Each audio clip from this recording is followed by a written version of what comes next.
Coronavirus, la pandemia. ¿Cuáles son los síntomas? ¿Cómo se transmite?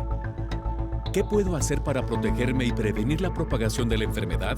Nuevo padecimiento que ha encendido las alarmas de los sistemas de salud. Coronavirus, la pandemia. Qué gusto reencontrarnos en este espacio. Gracias por acompañarnos también el fin de semana. Les recordamos que hacemos un programa especial recapitulando lo que le hemos presentado a lo largo de la semana en caso de que usted no haya tenido oportunidad de vernos. Así que vamos a iniciar con el reporte que nos llega todos los días desde Ginebra, Suiza, sede de la Organización Mundial de la Salud. Es nuestra compañera Verónica López. Hola, ¿qué tal? Buenos días, Belén. Buenos días a todo el auditorio de Canal 44. Los datos mejoran y en la última semana han descendido tanto el número de contagios como de fallecidos en un 10%. No obstante, seguimos atentos a las cifras diarias. En las últimas 24 horas se han registrado 407.000 nuevos casos y más de 7.000 muertes. En total, desde el inicio de la pandemia, más de 232,5 millones de personas se han infectado y de ellas 4,7 millones han fallecido. La vacunación avanza con 6.200 millones de dosis inoculadas. La situación preocupa sobre todo en los países de ingresos bajos, donde solo el 2,3% de la población ha recibido una dosis. El mecanismo COVAX para la distribución de vacunas que lidera la Organización Mundial de la Salud intenta resolverlo. En octubre empezará una ronda de reasignación de 120 millones de dosis entre países que tienen menos del 10% de su población inmunizada. Y en noviembre o diciembre otros 300 millones entre 10 países con tasa de vacunación menor al 20%. Este porcentaje se ha definido como el mínimo de cobertura que se requiere para proteger a las poblaciones más vulnerables. Por otro lado, Malasia se suma a los países que obligan a vacunarse a los funcionarios. Con el 90% de la población adulta inmunizada, el país asiático superó en agosto el pico de su peor ola y con esta medida pretende impulsar la confianza en la vacuna. En Estados Unidos, un grupo de hospitales ha despedido a 175 empleados por no querer vacunarse. A comienzos de este mes, Joe Biden ordenó la vacunación obligatoria de todos los empleados del gobierno federal. Además, puso en marcha un plan para forzar a hacerlo a la mayoría de los empleados de las empresas privadas. El presidente ha anunciado que próximamente se publicará una norma para que la vacunación sea obligatoria en todas las compañías con más de 100 trabajadores. Esto afectaría a 80 millones de personas. Reportó desde Europa Verónica López para el programa Coronavirus, la pandemia. Ante el elevado riesgo de anestesiólogos de tener COVID-19, se pronuncian organizaciones de anestesiología para contar con equipo de alta tecnología y reforzar las medidas de protección en los espacios quirúrgicos. A casi 23 meses de que el virus SARS-CoV-2 invadiera de manera intempestiva las arterias del mundo, el personal de salud ha sido el más afectado por su labor al tener contacto directo con el paciente y sus secreciones favorecen la exposición a infecciones quienes están en la atención perioperatoria. Ha sido difícil controlar la COVID-19. Millones de profesionales de la salud han enfermado y muerto por este padecimiento, cuyo mecanismo de transmisión radica en el contacto directo con el paciente afectado y con gotas de secreciones respiratorias. En particular, los anestesiólogos tienen un riesgo muy elevado al estar en contacto directo con las secreciones de pacientes durante la realización de procedimientos invasivos y colocación de dispositivos avanzados en la vía aérea. En este transitar, ha habido pacientes con cáncer o con algún otro padecimiento que requerían una intervención quirúrgica urgente, con antecedentes epidemiológicos de contacto con algún paciente positivo sospechoso de la COVID-19, quienes se les hizo un estudio preoperatorio, la realización de un PCR para detectar al SARS-CoV-2 y en las 72 horas previas a su cirugía o procedimiento realizado. En algunos salió positivo. Algunas medidas de protección aplicadas por los anestesiólogos para disminuir el riesgo de infección es el uso de dispositivos supraglóticos y anestesia locorregional. Aunque hay pocos datos a nivel internacional sobre el número de anestesiólogos que adquirieron el virus SARS-CoV-2 en su fuente de trabajo, especialistas llaman a analizar el nuevo papel de los anestesiólogos en áreas críticas con pacientes COVID-19 y en quirófanos. Además, la relevancia de contar con equipos y pruebas de última tecnología y de que los anestesiólogos cuenten con pruebas especiales para determinar la situación de sus pacientes. En este proceso de incertidumbre, los anestesiólogos están en la línea de fuego. Aunque están bajo ciertos protocolos y medidas sanitarias, urgen reforzar su seguridad a fin de prevenir cualquier tipo de infección independientemente de la COVID-19. Informó Isaura López Villalobos. El anestesiólogo Miguel Terán Soto mencionó las diversas repercusiones al que se han tenido que enfrentar con la nueva pandemia COVID-19. Los hospitales se han visto saturados de personas jóvenes. Ha sido como casi en cuestión de especialistas, habíamos esperado una segunda ola, una tercera ola, pero no de tal magnitud, ¿no?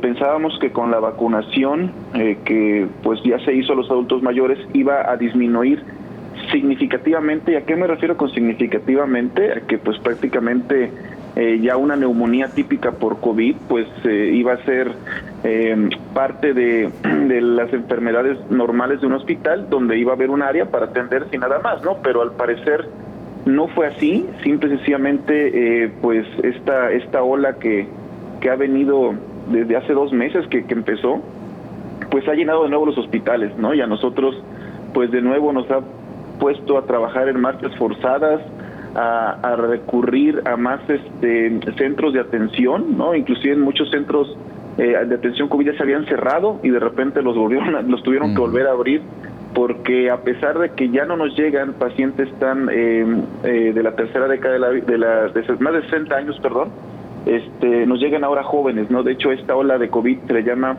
la ola de los no vacunados, ¿no? Entonces, sí, nos llegan personas más jóvenes, pero no por eso quiere decir que va a ser más tranquila el manejo o vamos a estar más relajados. Al contrario, como tienen más reserva fisiológica en su cuerpo, pues aguantan más y eso hace que pues se saturen todavía más los hospitales. Claro. Y tengamos que estar todavía pidiendo camas en pasillos, mandando a otros centros de atención más grandes. Por ejemplo, aquí en mi ciudad tenemos, se habilitó un velódromo que se usaba para los pacientes no graves, pues irlos pasando ahí, ¿no? Entonces, así los hospitales que tienen la capacidad de tener ventiladores, terapias intensivas, pues no estén tan saturados, ¿no? Pero aún así llegó un momento, ya va bajando, te puedo decir que ya va bajando, pero llegó un momento hace 2-3 semanas que estábamos al tope, ¿no? En todos los hospitales. Pues nosotros como anestesiólogos somos conocidos independientemente de encargarnos de cuidar la vida del paciente durante la cirugía y obviamente dar anestesia, ¿no? Para que se pueda operar al paciente. Somos de todas las especialidades los que mayor capacidad tenemos de manejo de la vía aérea, ¿no? Por lo tanto, cuando empezó la pandemia, se recurrió directamente a nosotros para poder intubar a pacientes con COVID, ya que pues debido a pues todos los aerosoles que puede el paciente emanar, aparte de otras del ambiente, que si no te proteges pues te puedes contagiar, pues nosotros como personas con mayor capacidad, pues nos hablaban. Entonces tuvimos que modificar ciertas técnicas de nosotros también para poder realizar en un primer intento de una manera óptima la intubación a los pacientes. Obviamente eso nos superó porque no somos tantos anestesiólogos que estamos dispuestos o que tenemos contratos para poder trabajar en áreas COVID. Entonces, de que empecemos a manejar a los pacientes para intubarlos, pasamos después a capacitar, ¿no? Porque se empezaron a manejar contratos nuevos, pues se trajeron médicos de todo el país, pero médicos generales. Entonces, porque era lo que más había en ese momento, lo que más hay.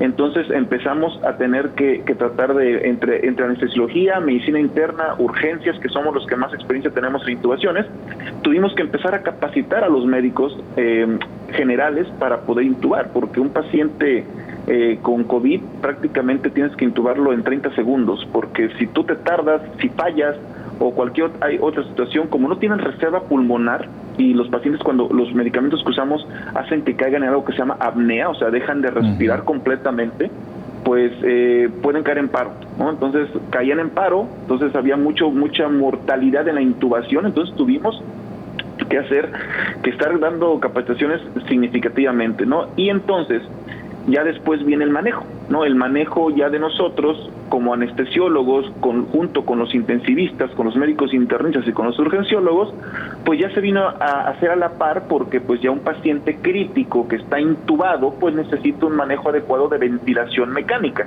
Entonces se fue creando conocimiento a nivel internacional para el manejo de estos pacientes, como por ejemplo la famosa posición en prono, que los ponemos boca abajo para que obviamente mejore su dinámica pulmonar, ya sea despierto, ya sea que esté extubado o que esté intubado, ¿no? Situaciones como esa, y pues el manejo óptimo de los ventiladores. También tuvimos que pasar a capacitar a los médicos generales para que puedan manejar un ventilador. Ya antes el ventilador mecánico era solamente parte del especialista, ¿no? Del intensivista, del urgenciólogo, pero en estos momentos todo cambió, la medicina ha cambiado y el paciente crítico ya pasa a ser algo común en el médico que está saliendo, el médico general, ¿no? Entonces, sí, en verdad se adelantó mucha preparación para eso. Y todo va de la mano con el uso, pues, de alta tecnología, ¿no? Por una parte, entonces, rebasados, doctor, por la demanda, particularmente en aquellos momentos críticos, la demanda de intubación, lo cual hizo, como ya nos dice usted, bueno, pues que se tuviera que, inclusive, más que improvisar, capacitar a más personal médico, inclusive de otras áreas, para que tuvieran pues fueran diestros para la intubación. Doctor, correcto. Esto también conllevaba seguramente mayores riesgos para ustedes, para los especialistas. ¿Hubo contagios de anestesiólogos? Sí, claro. De hecho, nosotros, todos los anestesiólogos, o si no es que la mayoría, pertenecemos a un colegio de anestesiología a nivel nacional, y pues se va dando el reporte de anestesiólogos contagiados y anestesiólogos que lamentablemente han fallecido. Van más de 100 los fallecidos en cuestión de anestesia, solamente de anestesia. Entonces es un número bastante, pues, negativo, malo, preocupante. Hacemos una pausa muy breve, regresamos con más.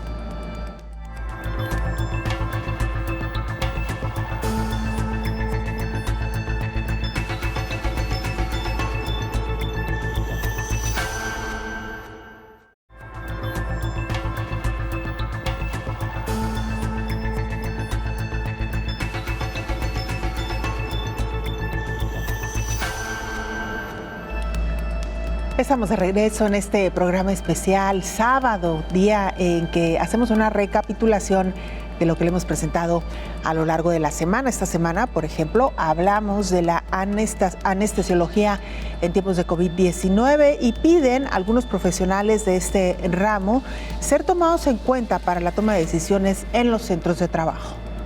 Al llegar la pandemia al mundo, tomó por sorpresa a todos los sistemas de salud, ricos y pobres, y también a los especialistas. Quienes comenzaron a tratar a los pacientes hospitalizados fueron, en algunos países como Europa, los intensivistas, infectólogos, urgenciólogos, neumólogos. Pero al incrementar de manera alarmante y tan rápida los enfermos, fue que otros especialistas comenzaron a participar en la atención de los pacientes. Los anestesiólogos fueron de los primeros en ser considerados para tratar los contagios con COVID, ya que aparte de su práctica diaria es intubar y tratar a pacientes en momentos críticos a punto de ser operados o para algún procedimiento. Según una encuesta realizada por la Sociedad Catalana de Anestesiología y Reanimación de la Academia de Ciencias Médicas de Cataluña y Baleares, más del 60% de los anestesistas dedicaron todo su tiempo durante la pandemia a tratar pacientes con COVID-19 y en el 53% de los centros hospitalarios, estos especialistas han sido líderes o encargados de la atención médica a pacientes con COVID-19, sobre todo gracias a su conocimiento del paciente crítico, por lo que los anestesiólogos aprovecharon, por lo menos en España, para reclamar más presencia en los órganos asesores de la administración en los hospitales, informó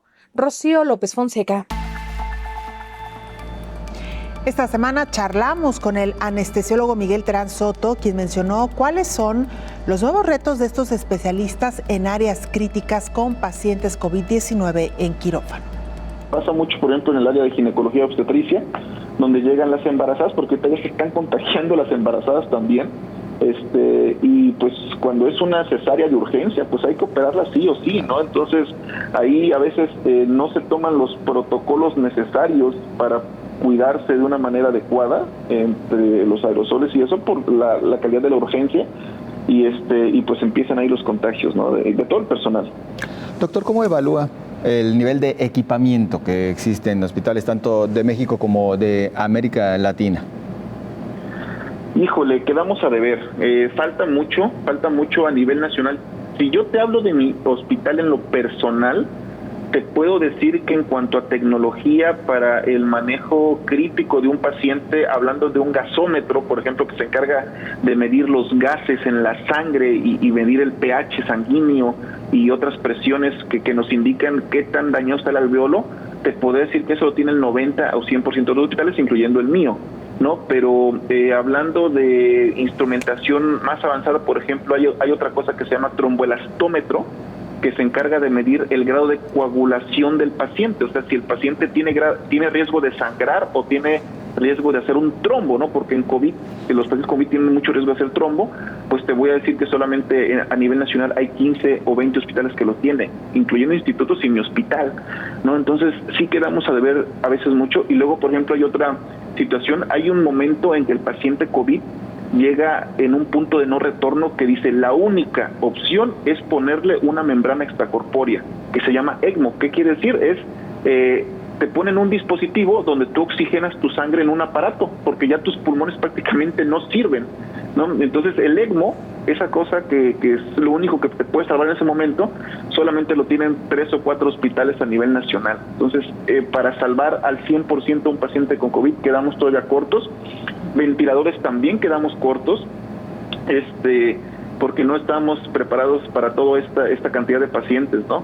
Entonces sí dejamos mucho a deber, pero bueno, trabajamos con lo que tenemos y nos van llegando cosas, ¿no? Poco a poco, de poquito en poquito ahí vamos, pero sí a veces estamos sufriendo, ¿no? Y aparte pues son máquinas y luego se descomponen y cómo lo hacemos, ¿no? Claro. Y en cuanto a equipo y material para la protección personal de los anestesiólogos. También ahorita apenas están dándonos el equipo de protección. Fíjate que cuando el año pasado era muy problemático la situación, porque en verdad a veces nos daban material de mala calidad, no nos daban los protectores. Lo que optamos por hacer como anestesiólogos es compramos nuestro propio equipo de protección personal. Yo lo compré, el mío, yo tengo el mío, yo no le pido al hospital, pero sí hay mucha gente que entra y la verdad sí todavía no es que no haya, sino que no son de buena calidad los aditamentos que nos dan, y pues eso hace que pues haya mayor riesgo de contagio, ¿no? Ya si no hay, obviamente pues no se entra, pero siempre en COVID siempre hay insumos, digo, ya sea de buena o mala calidad, pero hay. Claro. Doctor, inclusive más allá de la COVID, ¿hay suficiencia de anestesiólogos? No, falta mucho anestesiólogos, por lo mismo que te digo, de que para empezar, mira, primer punto, muchos tienen comorbilidades, entonces totalmente se ampararon para pues no venir al hospital por el riesgo de contagio, independientemente de que estén vacunados. Segundo, no a todos los anestesiólogos se les adapta para COVID, ¿no? Porque, bueno, una de dos, o tienes contrato INSABI COVID, ¿sí? O te dedicas a tus quirófanos. Y Claro. 3, no todos los anestesiólogos están dispuestos a capacitar, ¿no? Entonces, es algo difícil. La capacitación del año pasado, ¿no? El año pasado, pues todos sufrían porque, como tú comentaste, como te comenté hace rato, no éramos los suficientes especialistas para poder estar intubando a todos los pacientes, ¿no? Entonces, sí aumentaba la mortalidad. Actualmente ya estamos cumpliendo las curvas de aprendizaje de la mayoría. Pero, como tú dices, el problema no es ese. Sí es un hecho que hay una alta mortalidad al paciente que se intuba. ¿Por qué? Porque el paciente que se intuba es porque no le queda otra, no hay otra opción. Es como si yo te dijera, a ver, tienes dos caminos. Una, te vas tú con esa respiración que tienes en este momento, si te dejo sin un apoyo ventilatorio, te vas a cansar en 24 horas. Siempre hago la analogía, es como vas a estar corriendo un maratón 24 horas y nadie te va a ayudar y ahí te vas a quedar y vas a morir en menos de 24 horas.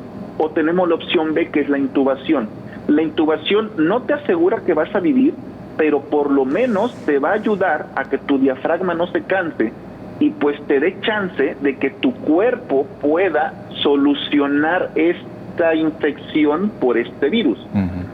Pero la mortalidad es alta, ¿no? Si tú me preguntas cuántos mueren, yo te diría que más del 50% mueren porque están intubados, ¿no? Pero es una posibilidad porque ya no queda otra, ¿no? Nada más, Claro. simplemente le pongo esas dos balanzas y pues ya, o sea, el paciente puede elegir, pero al final de cuentas se hace firmar un consentimiento informado donde llega un momento en que el paciente no va a poder decidir porque pues ya tienes que intubarlo, Exacto. ¿no? Así Entonces se tiene que hacer. Viajamos esta semana a Colombia, donde nuestro compañero Richard Quiñones, reportero de Oriente Noticias Bucaramanga, nos actualizó información. Hola, ¿qué tal? Un saludo especial para ustedes allá en México. Estamos listos para contarles este pequeño recuento de lo que ocurre en torno a la pandemia en territorio colombiano. En este último reporte del Ministerio de Salud y Protección Social sobre los casos, muertes y recuperación de coronavirus se detallan 1.608 nuevos casos de COVID-19, 26 personas fallecidas y 1.738 pacientes se han recuperado del virus. Con este informe de Mi Salud, la cifra total de COVID-19 en el país ascienden de esta manera a 4.946.811 casos, 126.032 muertes, 4.786.487 recuperados y 18.730 casos positivos. En cuanto al proceso de vacunación en el que se vienen generando nuevas estrategias para que más personas participen de la inmunización, en el caso de Bogotá, la capital de la República, las personas que ya cuenten con una dosis de vacuna contra el COVID-19 podrán recibir ofertas en establecimientos comerciales. Algunas empresas han ofrecido una serie de descuentos, bonos, promociones y cortesías para las personas que ya cuenten con por lo menos una dosis contra el coronavirus. La campaña se denomina La Oferta de tu Vida, una alianza entre la Alcaldía de Bogotá y los gremios del comercio. Con esto se busca incentivar a que más personas puedan participar de este ejercicio de inmunización o llegue por lo menos a algo 90%. La región con más casos de COVID-19 sigue siendo Bogotá, ciudad en la que hay hoy en día un registro de 1.448.564 casos. La capital del país ha presentado un alivio en cuanto al número de casos y la ocupación de camas UCI. Mientras tanto, no está en un nivel alto. Después de la capital del país, Antioquia, Valle del Cauca, Atlántico y Cundinamarca son los departamentos que más tienen coronavirus. Sin embargo, también se está controlando esta situación. Vaupés es el único departamento que no ha superado los 2.000 casos. Por ahora es la información desde territorio colombiano. Continúen ustedes en México. Europa lleva poco más de 671 millones de dosis de la vacuna anti-COVID aplicadas entre su población. No todos los países tienen los mismos criterios. Los fabricantes de vacunas han distribuido un total de 671 millones de dosis anti-COVID en la Unión Europea, incluidas más de 17 millones de la última semana, de acuerdo con el corte del Centro Europeo para el Control y Prevención de Enfermedades. 7 de cada 10 vacunas distribuidas son Comirnaty, desarrolladas por las farmacéuticas Pfizer y BioNTech. El 8 de diciembre inició la aplicación de vacunas. Hasta el momento, 78% de la población mayor de 18 años ha recibido al menos una dosis. El 71% tiene el esquema completo. Sin embargo, aproximadamente 27 millones de personas todavía no han completado su ciclo de vacunación. En personas de 80 años o más, 15 países han administrado el ciclo de vacunación completo a más del 80% de esta población, pero todavía existen brechas con 12 países que aún no llegan a este nivel de inmunización. En general, en la mayoría de los grupos de edad parece haberse estancado. 8 países, es decir, la minoría, reportaron que adaptaron la estrategia de vacunación con base en las nuevas variantes con la reducción de tiempo entre dosis. 28 países recomiendan la vacunación para todos los adolescentes de 12 a 17 años. 23 países recomiendan la vacunación de las mujeres embarazadas, la mayoría de ellas después del primer trimestre con vacunas de ARN mensajero. 13 países recomiendan una dosis adicional para personas inmunodeprimidas y 7 están debatiendo las recomendaciones de dosis adicionales y de refuerzo, informó Elizabeth Ortiz. En Paraguay, por ejemplo, denuncian que no están llegando las vacunas contra COVID-19 que les prometieron a través del mecanismo COVAX. El presidente de Paraguay, Mario Abdo Benítez, denunció en la Asamblea General de la ONU el retraso en las vacunas anticovid del mecanismo COVAX. Se dijo desengañado ante la respuesta del sistema multilateral en la distribución de las vacunas contra la COVID-19 en su país. Durante su intervención, Mario Abdo explicó que las vacunas contra el coronavirus no llegaron al país en tiempo, pese a haberlas gestionado y pagado por adelantado mediante el mecanismo COVAX de la Organización Mundial de la Salud. Llamó a hablar sobre el tema en el Pleno de la ONU para evaluar lo sucedido y poder generar cambios de cara al futuro. Tampoco se puede ignorar que algunos intentaron usar la vacuna como herramienta de extorsión política e ideológica en uno de los momentos más duros de la historia reciente de la humanidad, pero también elogió a los países hermanos y amigos que donaron vacunas a Paraguay y destacó que su pueblo jamás olvidará este noble gesto. Las naciones que cedieron sus dosis fueron Estados Unidos, Qatar, India, España, México, Chile, Colombia, los Emiratos Árabes Unidos y Uruguay. Recordó que la economía de ese país se mantiene principalmente en la exportación de alimentos y que su desarrollo se ve condicionado fuertemente y de manera estructural al ser una nación en desarrollo sin acceso al mar. En el contexto de la recuperación post-pandemia, esta condición volverá a ser determinante y será vital que se facilite el acceso efectivo de sus productos a los mercados de los países más desarrollados, informó Rocío López Fonseca. Vamos a hacer una pausa, regresamos con mucho más.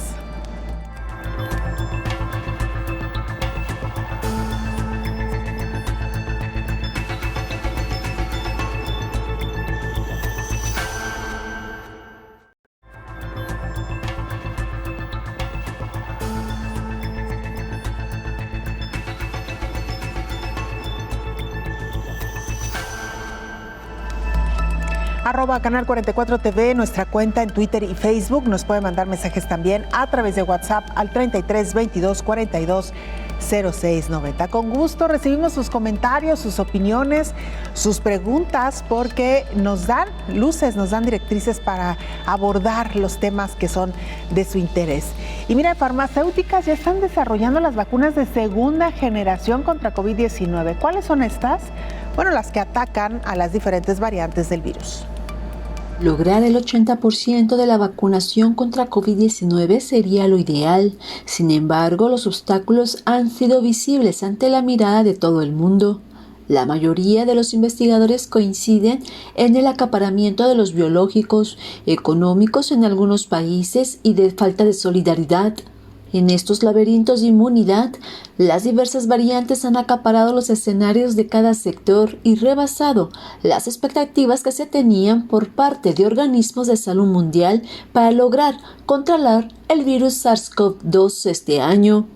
Aunque los grandes esfuerzos de investigadores, tecnólogos, biólogos, virólogos, biotecnólogos, vacunólogos, entre otros profesionales, no se detienen.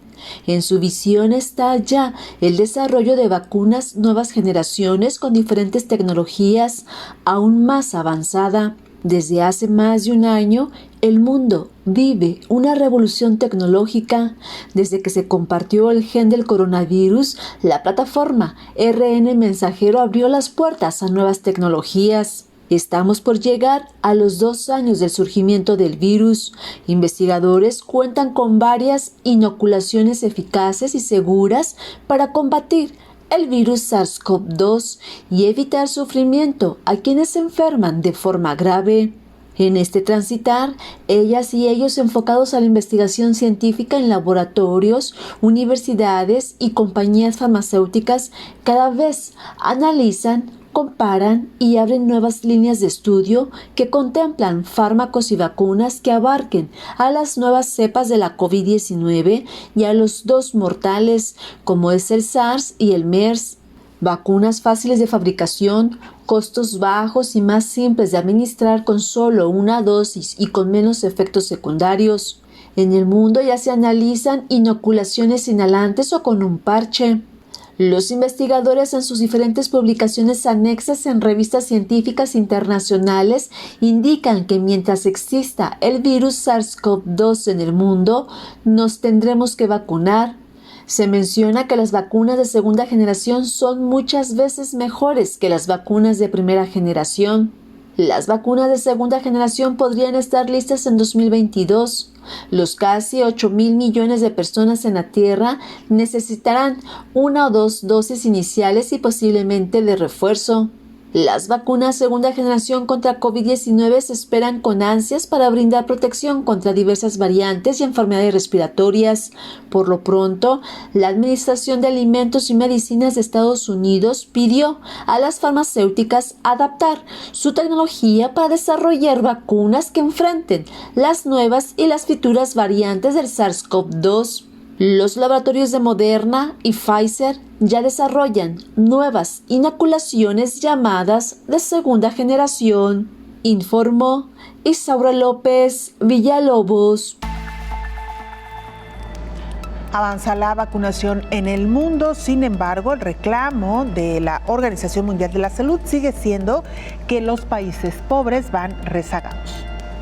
El camino hacia la inmunidad global frente al SARS-CoV-2 sigue avanzando. El cómputo mundial de dosis administradas supera los 6.100 millones de inyecciones, con una media de dosis diarias administradas que ahora se está en torno a los 25 millones, un ritmo a la baja en las últimas semanas, según los datos recogidos por All World in Data sobre la vacunación en el mundo, una campaña de las más grandes en la reciente historia de la humanidad que avanza en alrededor de 200 territorios y países de todo el planeta. A finales de agosto, un tercio de la población mundial ya contaba con al menos una dosis, pero existe una gran diferencia entre continentes. La vacunación está especialmente extendida en la Unión Europea, donde 2/3 de la población ya cuentan con al menos una dosis. La geografía y el poder de las naciones dividen al mundo, de modo que el porcentaje mínimo de vacunación entre los países ricos, donde se ubican casi todos los europeos y Estados Unidos, supera el máximo que registran los países pobres, casi todos ellos en el continente africano. Con los más de 6.100 millones de dosis que se han administrado, 3 de cada 4 habitantes del planeta podrían haber recibido al menos una. 9 meses de campaña de vacunación después, en muchos países, la proporción de población vacunada es cercana a cero. La Organización Mundial de la Salud no se ha cansado de hacer un llamado a las naciones más ricas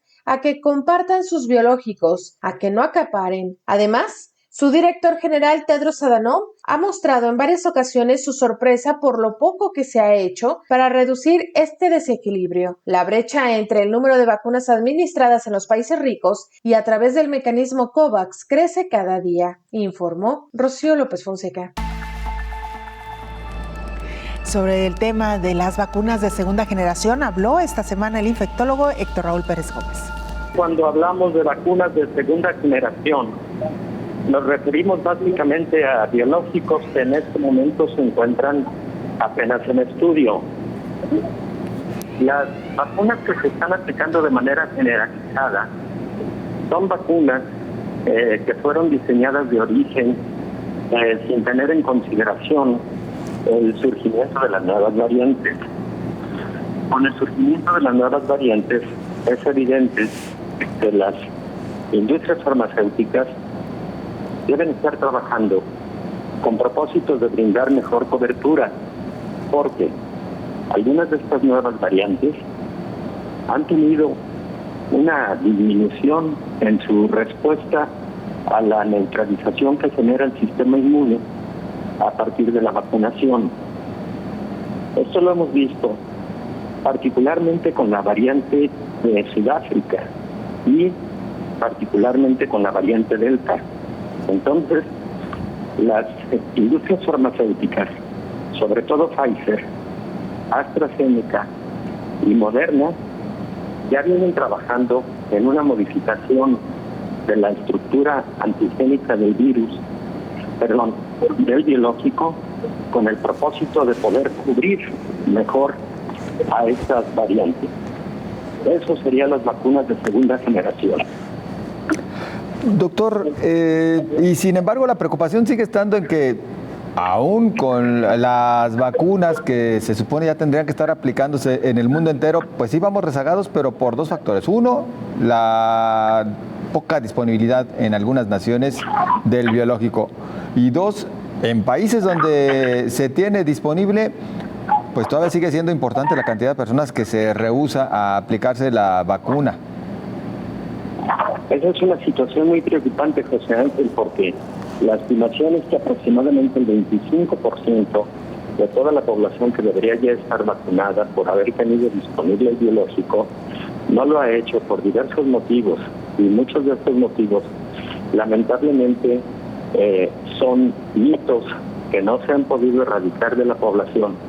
Y mientras exista un porcentaje del 25 al 30% de reticencia, como lo estamos viendo al día de hoy, no vamos a poder lograr el objetivo de vacunar al 85% de la población para poder hablar de una inmunidad colectiva que nos permita el control definitivo de la pandemia. Aquí entonces, doctor, y prácticamente concluyendo con esta intervención, pues el llamado tiene que seguir siendo a generar esa confianza que se requiere para aplicarse la vacuna y para salir adelante de la pandemia. Sí, definitivamente, y ustedes como medios de comunicación tienen un muy importante rol que han jugado en concientizar a la población para que acudan a vacunarse, para que logremos el objetivo todos, para que no se desperdicien vacunas y sobre todo para que lleguen a las personas con mayor riesgo y para que finalmente en algún momento se convierta en una vacuna de administración universal. Y es importante la confianza que la población le brinde a estos biológicos para poder lograr este objetivo. Ustedes han jugado un rol fundamental en este sentido. ¿Qué sucede en India? Indira Guerrero, la corresponsal de la agencia EFE en este país, nos informa. Buenos días a todo el auditorio de Canal 44. El manejo de la pandemia en Afganistán quedó seriamente comprometido desde el pasado 15 de agosto, con la caída del gobierno y la llegada al poder de los talibanes. Con la victoria del grupo islamista en la guerra, el país ha tenido que sufrir el recorte de los fondos extranjeros y el acceso a sus reservas internacionales. Esto ha puesto al sistema de salud al borde del colapso y con ello la paralización de prácticamente todo su protocolo para la gestión de coronavirus. Los recortes en el apoyo de los donantes al proyecto de salud más grande del país, que permite el funcionamiento de unos 2.300 centros médicos, ha dejado a miles de establecimientos sin fondos para suministros médicos o salario para el personal de salud. Muchas de estas instalaciones ahora han reducido sus operaciones o han cerrado por completo.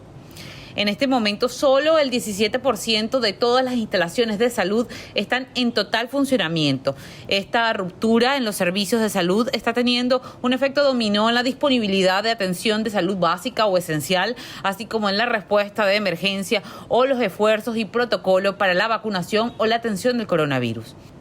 Por ejemplo, 9 de los 37 establecimientos destinados para la atención de pacientes de coronavirus ya han cerrado y todos los aspectos de respuesta de coronavirus han disminuido casi a cero. Esto incluido la vigilancia, las pruebas y la vacunación. Según los datos de la Organización Mundial de la Salud, actualmente se reportan unos 200 casos positivos por día en el país. Sin embargo, el verdadero panorama es incierto, ya que los centros de salud han dejado de practicar las pruebas de diagnóstico por falta de insumos y personal. Antes de agosto de este año, 2,2 millones de personas habían sido ya vacunadas contra el coronavirus. Pero en las últimas semanas la tasa de vacunación ha disminuido dramáticamente, mientras que 1,8 millones de dosis de vacunas contra el coronavirus en el país siguen sin usarse. La Organización Mundial de la Salud advirtió el jueves que se necesita una acción rápida para utilizar estas dosis en las próximas semanas y trabajar para alcanzar el objetivo de vacunar al menos al 20% de la población antes de que termine el año. Reportó desde Nueva Delhi para Coronavirus la Pandemia, Indira Guerrero. Vamos a hacer una pausa, la última, regresamos con más noticias.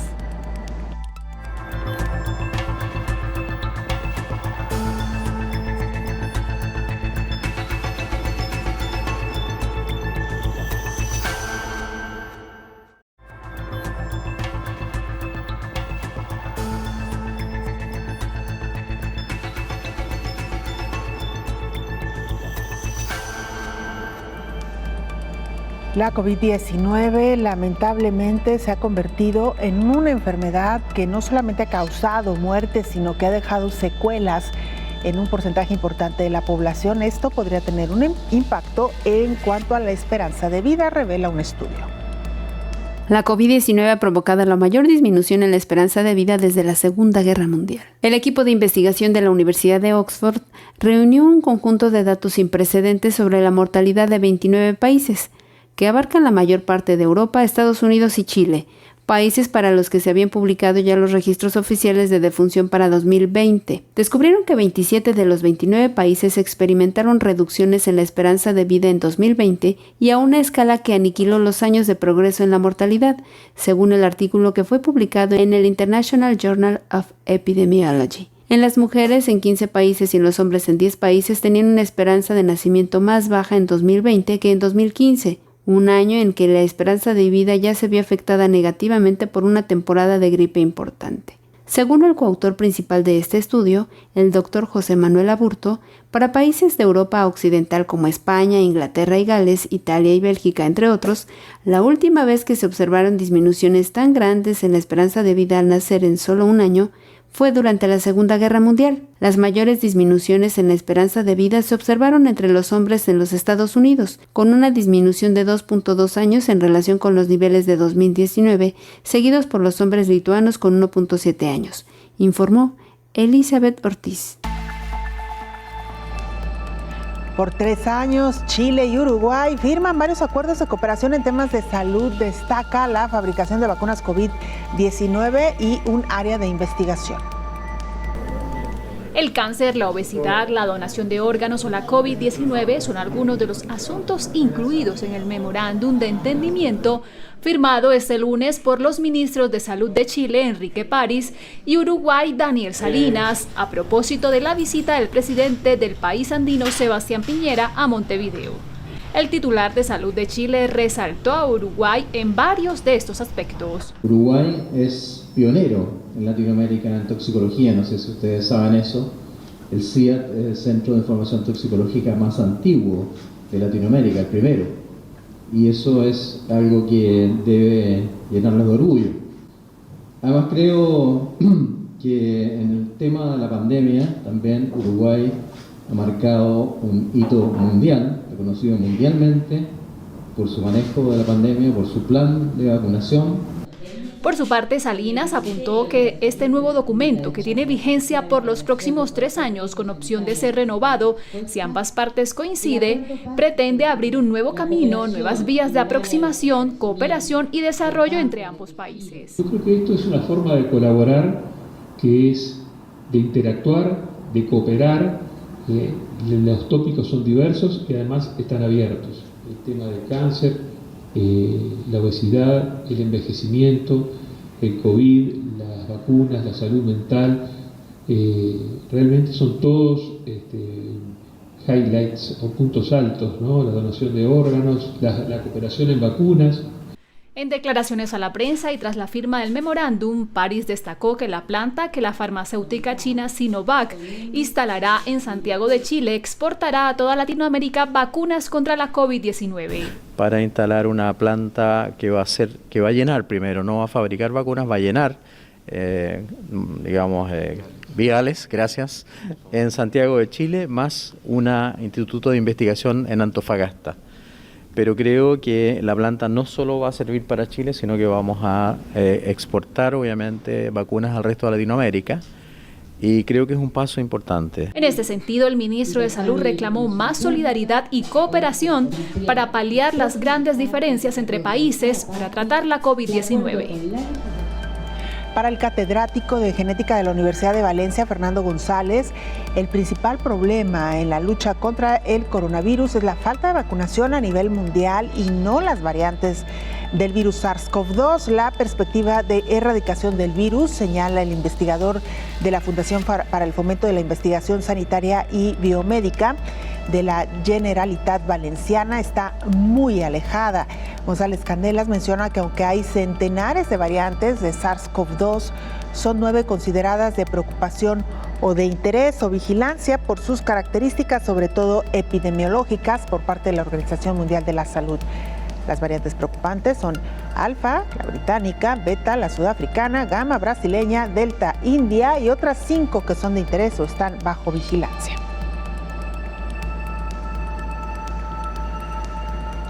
Una buena noticia nos llegaba esta semana desde el laboratorio Pfizer. Están ya en la etapa 2 y 3 de su fármaco oral contra COVID-19. La empresa del ramo farmacéutico Pfizer anunció que inició el estudio global en el que participarán hasta 2.660 adultos sanos mayores de 18 años para probar su fármaco oral contra la COVID. Este fármaco está dirigido a personas que contraen o han estado expuestas al virus. Si tiene éxito, esta terapia podría ayudar a detener el virus antes de que haya tenido la oportunidad de replicarse de manera amplia, previniendo así la enfermedad sintomática ante la continua aparición y evolución de las variantes y su inmenso impacto. El ensayo es un estudio aleatorio a doble ciego controlado con placebo y en el que se inscribirán hasta 2.600 participantes adultos sanos de 18 años o más. Los participantes serán asignados al azar para recibir ritonavir o placebo por vía oral 2 veces al día durante 5 o 10 días. El objetivo principal evaluará la seguridad y eficacia para la prevención de la infección confirmada por SARS-CoV-2 y sus síntomas hasta el día 14. Los resultados del ensayo clínico de fase 1 demostraron que era seguro y bien tolerado. Además de este estudio, el programa global EPIC consta de múltiples ensayos clínicos en curso, incluido uno en pacientes infectados por SARS-CoV-2 que tienen un alto riesgo de enfermedad grave, incluida la hospitalización o la muerte, que comenzó en julio de 2021, y otro en pacientes infectados que tienen un riesgo estándar, es decir, que no tienen factores de riesgo de enfermedad grave, y este comenzó en agosto de 2021, informó Elizabeth Ortiz. Mientras tanto, los científicos van a contrarreloj trabajando en posibles adecuaciones de vacunas. Todos los países coinciden. Aunque el ritmo de vacunación es acelerado en muchos de ellos, algunas naciones de Europa tienen ya más del 70% de su población completamente vacunada, pero las alarmas por Delta pueden provocar nuevas olas y la notable transmisión comunitaria que existe todavía puede desencadenar más mutaciones. Recién, la Organización Mundial de la Salud agregó una nueva variante a su lista clasificatoria, la variante Mu, detectada por primera vez en enero de este año. Ya circula en más de 39 naciones de América y también de Europa, y posiblemente gracias a las mutaciones que exhibe, sería más contagiosa. Actualmente representa más del 80% de los contagios en Colombia, y se suma a la lista que también componen Alfa, del Reino Unido, Beta, de Sudáfrica, y las ya nombradas Gamma, Lambda y Delta. Todos los países monitorean cómo se modifica el genoma del virus y cuáles son sus implicancias en relación a la utilidad de las vacunas que se aplican. A decir de algunos especialistas como el virólogo Mario Lozano, las vacunas actuales pierden efectividad para evitar los contagios con Delta, entre un 10 y un 15% menos, al respecto de lo que sucedía con las otras variantes. Sin embargo, en relación a la enfermedad grave y a los fallecimientos, todavía confiere una alta protección. El virólogo de CONICET, organismo dedicado a la promoción de la ciencia en Argentina, agregó que mientras no caiga ese porcentaje de efectividad actual de las vacunas, no ve necesario tener que modificarlas o buscar otras. Hasta el momento, dijo, existen pocos estudios que analicen efectividad vacunal en la región de las Américas, esto es, cómo funcionan las tecnologías para las principales variantes que circulan en Latinoamérica, informó Rocío López Fonseca. Noruega ha levantado prácticamente todas sus restricciones. Las autoridades aseguran que 90% de la población mayor de 18 años está inmunizada. Noruega vuelve a la normalidad. La primera ministra noruega, Erna Solberg, resaltó que más del 90% de la población mayor de 18 años ha recibido ya la primera dosis de la vacuna.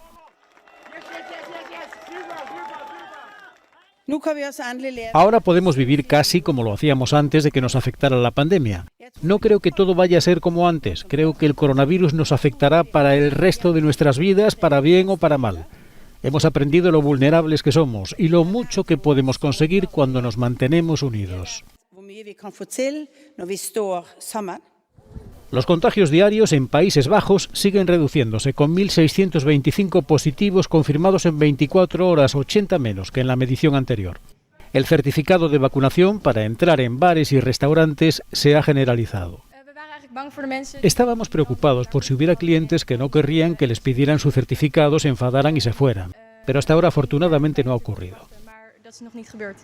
Sin embargo, con la entrada en vigor del pase COVID, miles de opositores a esta medida y a otras restricciones como el cierre de la hostelería a medianoche han salido a las calles a protestar. En La Haya corearon lemas como "Ya basta" y "Soy una persona, no un código QR". En Breda, una discoteca móvil recorrió las calles del centro de la ciudad. Joe Biden, presidente de Estados Unidos, de 75 años de edad, es una de las personas que ya ha recibido un refuerzo de la vacuna anti-COVID.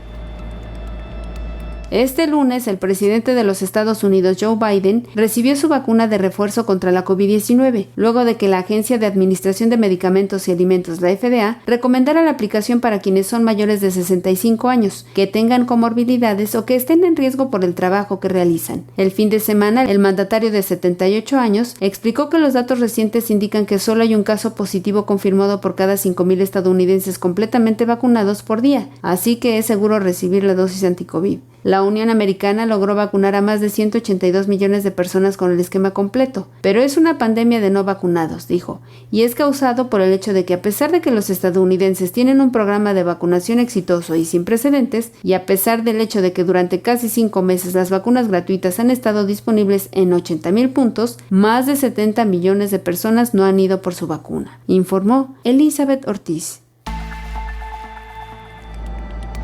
Nos vamos, gracias por habernos acompañado. Le invitamos para que nos sintonice en la siguiente emisión de Coronavirus, la pandemia. Hasta entonces.